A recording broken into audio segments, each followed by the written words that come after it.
Right, hello everyone, hello and welcome to a brand new, technically a Let's Play series, but something very special indeed. I am of course Immortal Mark, and that is the Enterprise-D from Star Trek The Next Generation. It's very unique what I'm going to be doing.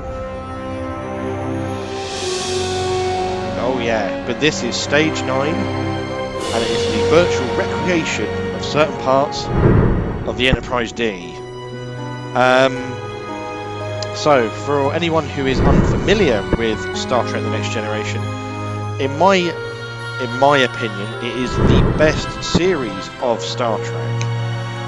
Although I do like, it's a lie, I love Star Trek. Next to X-Files, it is my favourite TV show of all time. It's my favourite universe of all time. You know, I played the games, I read the books, I, watch the show, I watch the films, I live and breathe it to a certain degree. Me and a very close friend of mine who sadly passed away earlier this year. Earlier last year actually now, because we're in 2023 now. We actually went to Destination Star Trek back in 2018, and I have never felt more at home than I have there, and I was very grateful to share that with him. I met Michael Dorn, who played Lieutenant Worf. I met Alice Cridge, who played the Borg Queen. I met Nichelle Nichols, who played Uhura, who also passed away earlier in 2022. I also met Gates McFadden, who played Dr. Beverly Crusher. Now, and I also met, I can't fucking remember his name, the guy from the Reanimator. Oh, fucking hell. How can I forget? Is that because it was to do with Deep Space Nine? Oh God, what's his bastard name? Jeffrey Combs. Jeffrey. Thank you, Jeffrey Combs. That's it. Oh, idiot! I can't believe I forgot that. But anyways, we're going to do a series of videos, each on each section of the Enterprise. So let's begin. And I am rather looking forward to this, by the way, because not just because of its graphics, but because of the love and dedication that this has been shown. I mean, it is fantastic.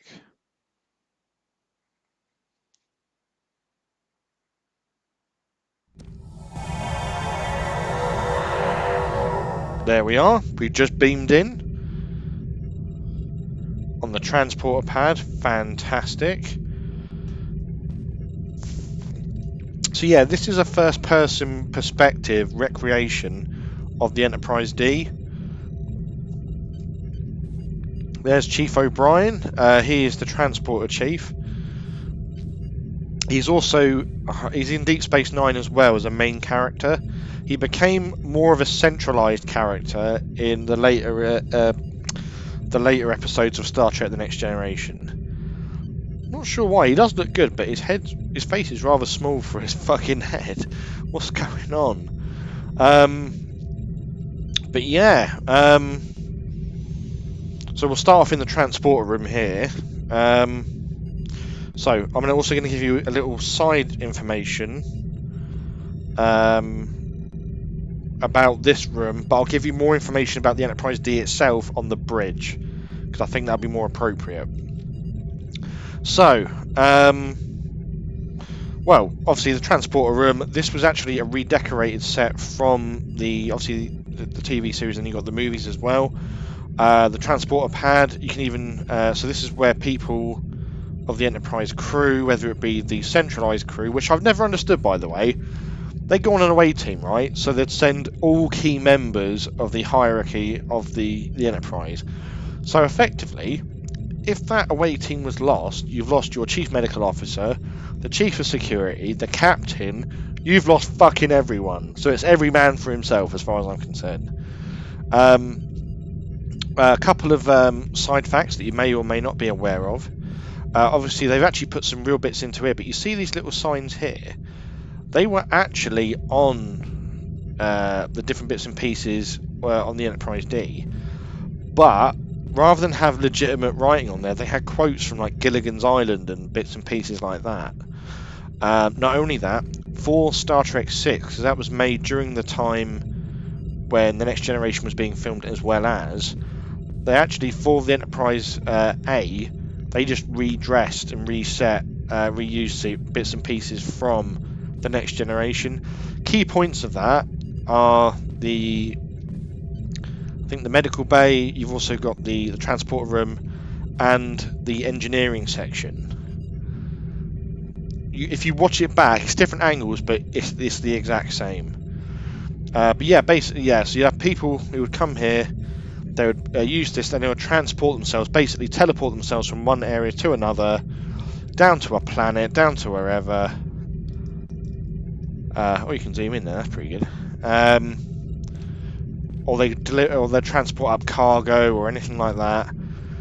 And you got more than one transporter. I think it's like 4 in total, I think. But this is the only one with Chief O'Brien.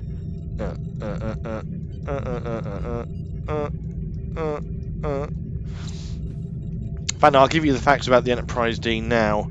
So, the Enterprise-D was first commissioned October 4th, 2363. First episode being Encounter at Farpoint. It was decommissioned in 2371, so 2371. The reason for that was in Star Trek Generations, it was destroyed at Viridian 3. Basically, Geordi LaForge was captured by Soren and the Klingons, and they tampered with his visor to record the data. So when he was in engineering and he viewed everything, they gathered the data and matched the weapons with the Enterprise's shield modulation. And what they did, which I'll showcase later on, they separated the saucer from the star drive, because where they took such a pounding from the Klingon bird of prey, they destroyed the bird of prey, don't get me wrong, but because they took such a pounding, there was a warp core breach in progress. So they done a saucer separation and ventured into the saucer, while the star drive was basically left, abandoned, if you will. The star drive section blew up, and the saucer section had to make a crash landing on the planet, on Viridian 3. And yeah, and that's where they were rescued from. But yeah, this is just the transporter room. I do like this, by the way. I'll show you the corridors as well, actually. It's even got the noise. It's even got the door noise. But whoever made this, whatever team made this, is fucking brilliant.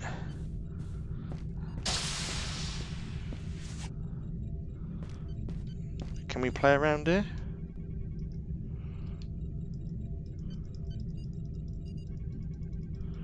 Things are interactive, but I don't think this is interactive.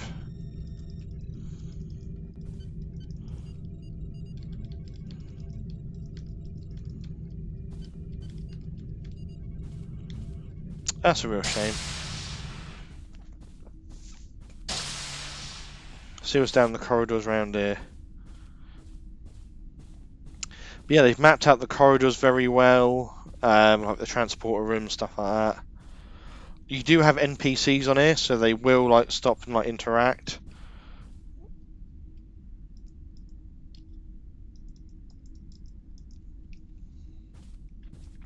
Some rooms obviously we can't open because they're just like generic random rooms.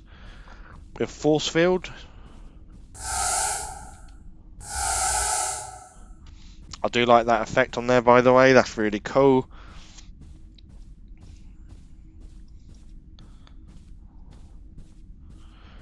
But I may as well talk through the key personnel of the Enterprise.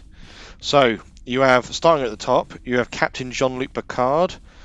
He was captain of the Enterprise-D and the Enterprise-E. He was also captain of the Stargazer, which was his first ever commission as captain. It's pretty cool though, we got the Enterprise after that. You know what I mean? The Enterprise. Oh, it's pretty much all the same all the way around, I think. Oh, Oh, here we go. Back at the transporters again. Ah, but not the same one.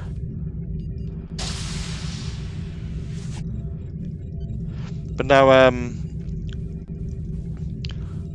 I think he's a fantastic captain. I never really rated Captain Kirk all that much. I mean, he was alright in the films. TV show, I couldn't fucking stand him. He pissed me off. But then you've also got his number one, William T. Riker, or Commander Riker. He is fantastic. Bit of a sleazebag, but he is fantastic. I did read somewhere though that the reason he puts his leg over to get onto a chair and stuff like that is because he had an injury on one of his first ever jobs as a removal man, and he basically strained all his back, which is why you see him like lift his leg over to sit down in places. It's not just like the Riker maneuver or anything like that. It is because of an injury. That's basically what it is. But then you've got was it Mr. Worf? No, Lieutenant Commander Worf. Lieutenant Commander? Was it Lieutenant Worf even? Lieutenant Commander. Lieutenant Worf. I think he made Lieutenant Commander in Generations. He is a Klingon, raised by humans actually. So he was adopted by a human family and raised. But he was brought up with traditional Klingon ways, which is great, to be fair. Well, I met Michael Dorn. I thought he'd be taller in real life. He's not. But yeah, he will talk about, in the first series, he was hell bent on talking about honor and shit like that. I think they were really trying to drive home the fact that he is Klingon.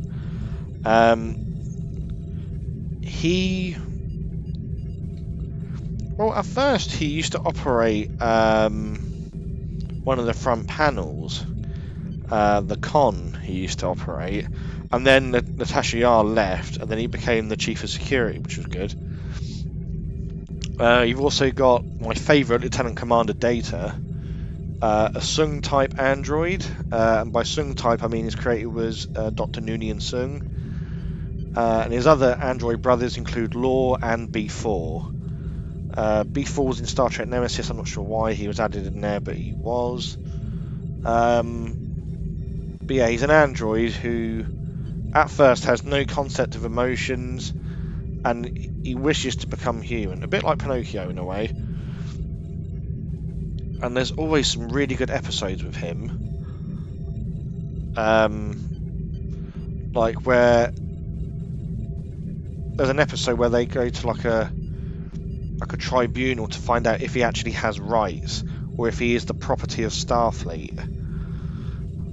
That one is really, it's good, but fucking hell. Some of the arguments that are back and forth, you think, fuck me, you'd hate that to be in real life. But anyways, you got Gates McFadden after that, who plays Beverly Crusher. She is the chief medical officer. She's a doctor, which we will be visiting the medical bay like later on in another episode. But she'll tend to go on away missions. She'll attend to like healing people and stuff.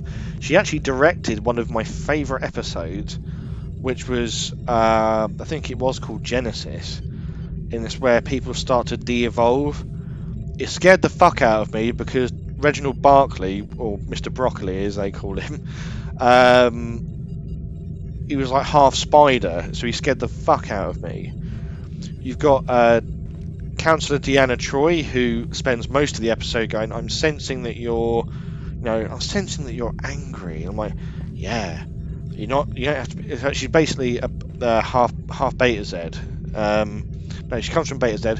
She's half Beta Zoid. That's what I meant. But her being an empath, it has some functionality to it, but most of the time she's sensing stuff that's kind of obvious. Like, imagine if I just shit myself and she's like, oh, I'm sensing that you're embarrassed. Yeah, because I've just shat myself. It's kind of obvious. So I know I'm not doing much in this room, but this is just like a prelude to things to come. You've also got Geordie LaForge, who is chief engineer, which we will be taking a look at engineering later on in another episode. Yeah, I do like him. He is a bit of a perv though when it comes to Leah Brahms. If you don't know what I'm referring to, watch the episode with Leah Brahms. There's two of them. Fuck me. Imagine walking. Basically, he recreates Leah Brahms to help with a situation, but he gives her like a weird personality. Well, it generates one, but he like gets like attached to her and stuff. Then he meets the real Dr. Leah Brahms, who basically designed the engines for the Enterprise-D, and then she discovers the recreational thing of it, where they're talking about going for dinner and shit like that, and obviously she freaks out, which I don't blame her. And Geordie's trying to explain it. I'm like, there's no fucking way, mate. You're not explaining that shit. There is no way. And you've also got Wesley Crusher, which is Beverly Crusher's son. Series 1, he basically just got up to mischief and just used to fuck about, pretty much. Like, he was intelligent, but he just used to fuck about. He didn't really understand what was... There are certain things you can and can't do on a starship, that kind of thing. But in Season 2 and Season 3, I believe, he took a place at the helm, and done like day shifts there in between studies and stuff. He was a bridge officer, which was really good. And of course, you got Natasha Yar, who left during Season 1, during the end of it, who was the chief of security. I actually thought she was pretty cool. I liked her. My partner doesn't like her, but I thought she was really cool. But yeah, I think due to creative differences or something like that, she wanted to leave the show, and I bet in some ways she regrets it, because, you know, Star Trek being as big as it is, it just took off. It just fucking took off. She does return later on as Seller, which is the Romulan byproduct. Oh, fuck me, I better explain this. So, the Enterprise-D goes through like a time rift. No, that's incorrect. The Enterprise-C goes through a like a weird sort of time rift, but it makes the... No, what the fuck am I talking about? Sorry guys, hang on, wait, hang on. I know the episode, it is Yesterday's Enterprise. That's it. I remember now. So, in Yesterday's Enterprise... So, basically, while investigating a temporal rift, the Enterprise encounters a ghost from its own past, the USS Enterprise-C, which travels 22 years into the future and changes the course of history. Basically alters the reality of the Enterprise-D, where Tasha Yar is basically still alive at that point. She didn't die in the program. And the only person who knows that is Guinan, because she's an Elorian. Like, she can sense things where other people's can't. She's what's known as a race of listeners. And to get the Enterprise-C back to where it belongs, because in that future that they've got, the Federation's losing the war against the Klingons. Like, they're still at war with them. But the Enterprise-C stops that war from happening in its own past. So they have to protect it to get it back to where it was. And Natasha Yar went back on the Enterprise-C to give it a fighting chance. She was captured, but this is actually so gross and horrible. She was captured by Romulans. I believe she was basically coerced and forced into having, you know, sexual relations, basically. And from that came a child known as Seller, who I know obviously Denise Crosby, who plays Natasha Yar, also plays Seller, but that's the thing. That's where she came from. You got Reginald Barclay, who... What the fuck? That is so weird.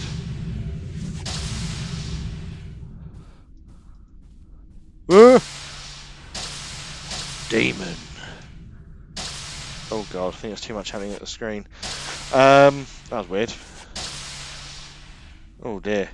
Yeah, Reginald Barclay plays like a few... Like, he comes in for a few episodes. and you got more alien races, but I'll talk about them on the bridge. But so this is just a taster of things to come. I know it's not exciting, but this is just a taster of the next episode. Where we're going to next is the bridge. So I will see you next time, if I don't get pushed out the fucking way.